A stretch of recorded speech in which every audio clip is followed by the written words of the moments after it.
Wala akong kinalaman sa pagkawala ni Anton. Pero hindi mo itinatanggi inagaw mong girlfriend niya. Ang pagiging team captain niya. Magulang niya. Unang-una, wala namang agawang nangyari. Dahil hindi naman totoong girlfriend ni Anton si Zef. Isa pa, pinaghirapan ko makabalik as basketball team captain. Ititanong ko pa si coach. Tsaka si... Miss Chinchin. Miss Chinchin? Ang tawag mo sa kanya? Ano yun? Sabi ko, wala akong mama. At wala din akong kinalakiang nanay.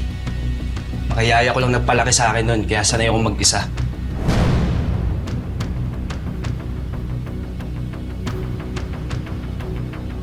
Pero ngayon matanda na ako, mas hindi ko kailangan ng taong naghahanap ng pagpapractice ng maternal instincts niya.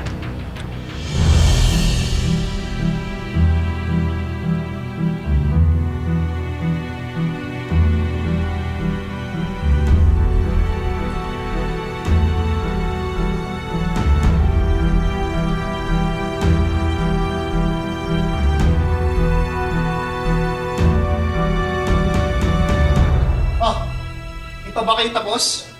Break muna tayo. Palamig ka muna, iho. Sandali. Pwede ko bang inspeksyonin to? Sige. Ano to?